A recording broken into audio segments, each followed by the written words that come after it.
Pernah nggak sih kamu lagi scroll media sosial, terus lihat komentar atau video yang bikin kamu langsung naik darah? Padahal kamu nggak kenal siapa yang bicara.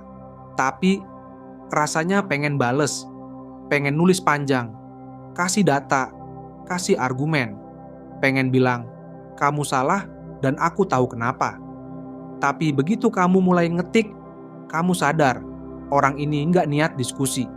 Dia nggak pengen ngerti, dia cuma pengen menang. Dan dari situ kamu mulai mikir, kenapa ya kok makin kesini diskusi di media sosial makin nggak masuk akal? Mungkin jawabannya adalah logical fallacy. Apa itu logical fallacy? Jadi sebenarnya apa sih logical fallacy itu? Sederhananya, logical fallacy adalah kesalahan dalam penalaran atau argumen. Kedengarannya mungkin agak teknis, tapi intinya ini adalah trik-trik dalam berargumen yang kelihatannya meyakinkan, padahal sebenarnya nggak valid atau nggak berdasar. Di kehidupan sehari-hari, apalagi di media sosial, falasi ini nyamar jadi argumen yang meyakinkan, padahal sebenarnya menyesatkan. Nah, kenapa kita perlu tahu soal ini? Supaya kita nggak gampang kemakan argumen yang lemah dan bisa membangun argumen yang lebih kuat dan logis. Plus, ini juga penting banget buat kita bisa lebih kritis dalam menerima informasi dari manapun. Kenapa logical fallacy subur di media sosial? Coba bayangin kamu lagi rebahan, malam hari scroll TikTok atau X.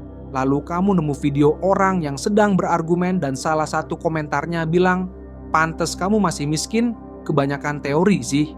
Kamu kesal, bukan karena kamu setuju atau enggak, tapi karena kalimat itu ngawur. Kamu pengen jawab, kok malah nyerang personal, bukan argumennya. Tapi, kamu tahu, debat di kolom komentar seringkali cuma jadi ajang saling menjatuhkan, bukan memahami. Dan kamu mulai mikir, kenapa sih tempat yang awalnya buat hiburan jadi kayak medan perang logika? Mungkin karena media sosial memang nggak dirancang untuk berpikir panjang. Medsos itu jalan tol emosi. Kita semua ngebut. Kalau ada yang nyebrang bawa logika, ya ketabrak. Di balik layar, algoritma bekerja. Dia nggak peduli mana yang benar atau salah. Dia cuma tahu mana yang bikin kamu klik, komen, share. Dan logical fallacy, dia cepat, emosional, dan gampang ditelan. Kayak junk food untuk otak. Konten yang salah secara logika tapi ngena dirasa, seringkali justru lebih viral. Dan parahnya, kita juga sering nggak sadar kalau kita sendiri pernah atau bahkan sering pakai fallacy. Kita pengen merasa benar, bukan menjadi benar. Dan medsos kasih panggung untuk itu. Maka wajar kalau fallacy subur, karena sistemnya memang mendukung kecepatan, bukan kedalaman. Karena kita lebih suka pembenaran daripada kebenaran. Dan karena berpikir rasional di tengah keramaian yang emosional, itu nggak gampang. Fallacy yang paling sering muncul di media sosial. Sebenarnya ada banyak jenis fallacy, tapi kali ini kita akan bahas beberapa fallacy yang sering kita temukan di media sosial ad hominem. Nah, yang pertama ini sering banget nih muncul di kolom komentar atau bahkan di perdebatan politik. Ad hominem ini artinya menyerang pribadi lawan bicara, bukan argumennya. Jadi alih-alih ngejawab poinnya, malah ngungkit-ungkit masa lalu, karakter, atau hal-hal personal lainnya. Contoh, kamu nggak berhak ngomongin soal ekonomi, wong kamu aja nggak punya bisnis. Padahal argumen soal ekonomi dan kepemilikan bisnis adalah dua hal yang berbeda. Kenapa ini bahaya? Karena kita menolak ide hanya karena siapa yang menyampaikan. Padahal logika harus berdiri sendiri, terlepas dari siapa yang ngomong. Strawman. Yang kedua ini kayak bikin boneka jerami dari argumen lawan, terus boneka itu yang diserang. Jadi argumen lawan itu disalahartikan, dibesar-besarkan atau disederhanakan secara ekstrem, biar lebih gampang diserang. Contoh, kamu bilang kita harus bantu pengungsi? Oh, jadi kamu pengen semua warga negara kelaparan? Bukan itu maksudnya. Tapi udah dipelintir.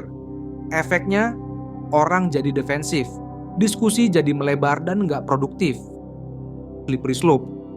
Ini adalah argumen yang menyatakan bahwa jika kita mengizinkan satu hal terjadi, maka pasti akan ada serangkaian konsekuensi negatif yang enggak terhindarkan.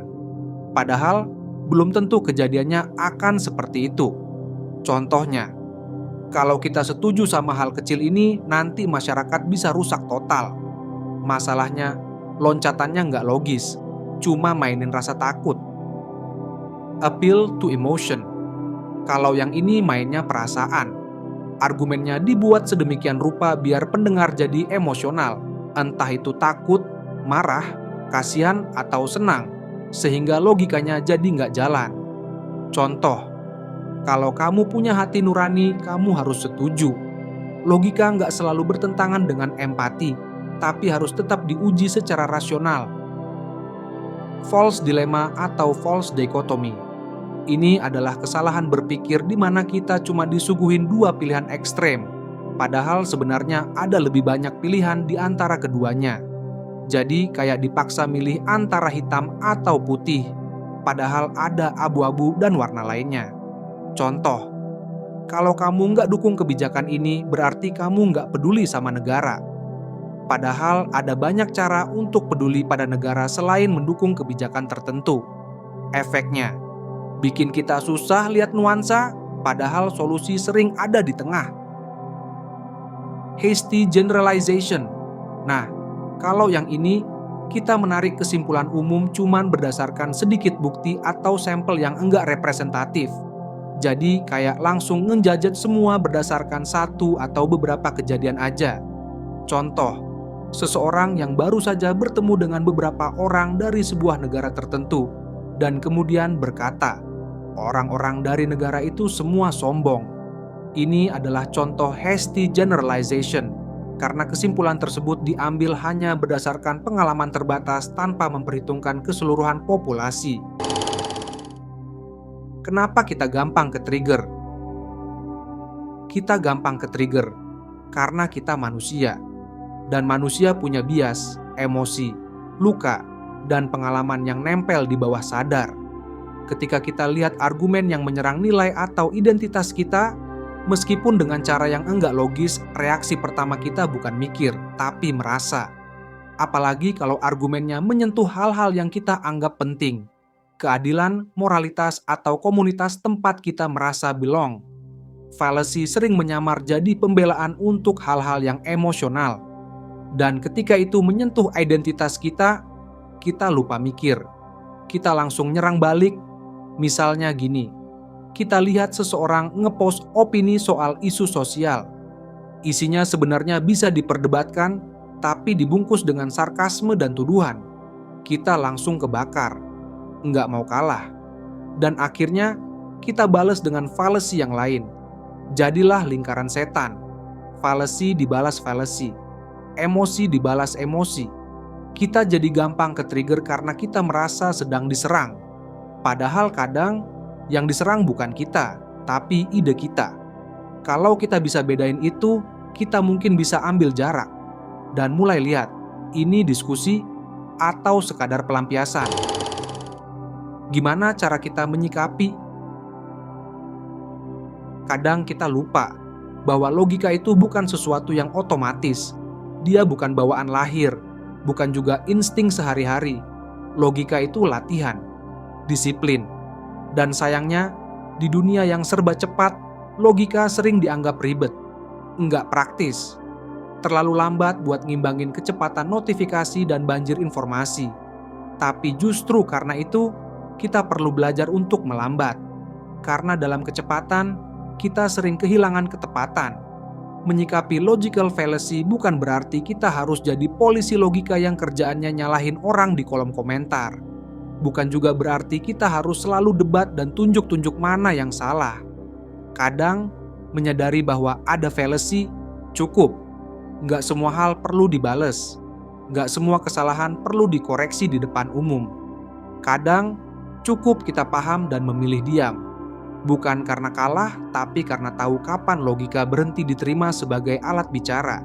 Yang paling pertama bisa kita lakukan adalah menumbuhkan kesadaran bahwa otak kita bisa salah, bahwa kita juga rentan terjebak dalam fallacy, terutama kalau kita sedang emosional atau sedang ingin banget merasa benar, dan itu manusiawi. Tapi ketika kita sadar, kita jadi punya pilihan. Kita bisa tarik napas sebelum ngetik, kita bisa tahan jempol sebelum share, kita bisa tanya ke diri sendiri, ini beneran argumen atau cuman ego yang dibungkus pintar. Kadang kita ingin bales karena merasa perlu meluruskan. Tapi sebelum itu mungkin kita perlu tanya, apa tujuan kita? Kalau cuma pengen menang debat, mungkin kita juga udah masuk ke jebakan yang sama. Tapi kalau kita beneran ingin nyambung, ingin bikin orang mikir, mungkin pendekatannya harus beda. Bukan menyerang, tapi bertanya. Bukan menggurui, tapi ngajak ngobrol. Bukan memojokkan, tapi membuka ruang. Dan ini bukan tentang jadi lebih pintar. Ini soal jadi lebih sadar. Karena yang bahaya dari fallacy bukan cuma kebodohannya, tapi betapa masuk akalnya dia saat sedang sesuai dengan rasa kita. Di dunia yang makin bising, mungkin salah satu bentuk kedewasaan adalah kemampuan untuk menyaring. Bukan hanya informasi, tapi juga respon kita. Kadang, logika nggak harus keras. Kadang, logika justru muncul dalam bentuk empati, dalam kesediaan untuk mendengarkan, bahkan saat kita tidak setuju, dalam keberanian untuk berkata, "Aku belum tahu," atau "Mungkin kamu ada benarnya."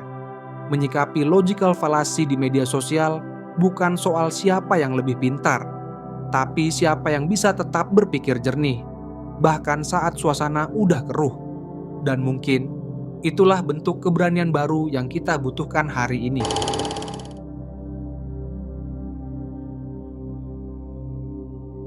Kalau kamu sampai di bagian ini, mungkin kamu termasuk orang yang pengen belajar, yang nggak puas cuma jadi penonton dalam bisingnya internet.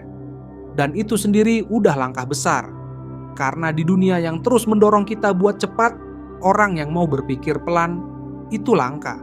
Logical fallacy bukan hal yang bisa hilang dalam semalam. Tapi kalau kita bisa sadar, pelan-pelan kita bisa mulai memilah. Mana yang perlu dibalas, mana yang cukup diam. Mana yang pantas didengar, dan mana yang cuma ingin didengar. Jadi sebelum kamu komen atau share sesuatu, coba tanya ke diri sendiri. Aku sedang berpikir, atau cuma sedang bereaksi? Karena kadang, langkah kecil seperti itu bisa bikin perbedaan besar. Kalau kamu punya saran, kritik, atau ide topik yang pengen dibahas di video selanjutnya, boleh banget tulis di kolom komentar ya. Terima kasih sudah mendengarkan. Sampai ketemu di video berikutnya.